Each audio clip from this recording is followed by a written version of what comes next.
नाजिल हुई और जो किताबें तुमसे पहले पैगंबरों पर नाजिल हुई, सब पर ईमान लाते और आखिरत का यकीन रखते हैं।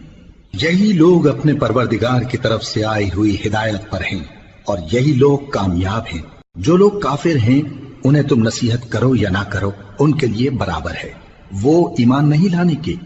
अल्लाह ने उनके दिलों और कानों पर मोहर लगा रखी है और उनकी आंखों पर पर्दा पड़ा हुआ है और उनके लिए बड़ा अजाब तैयार है।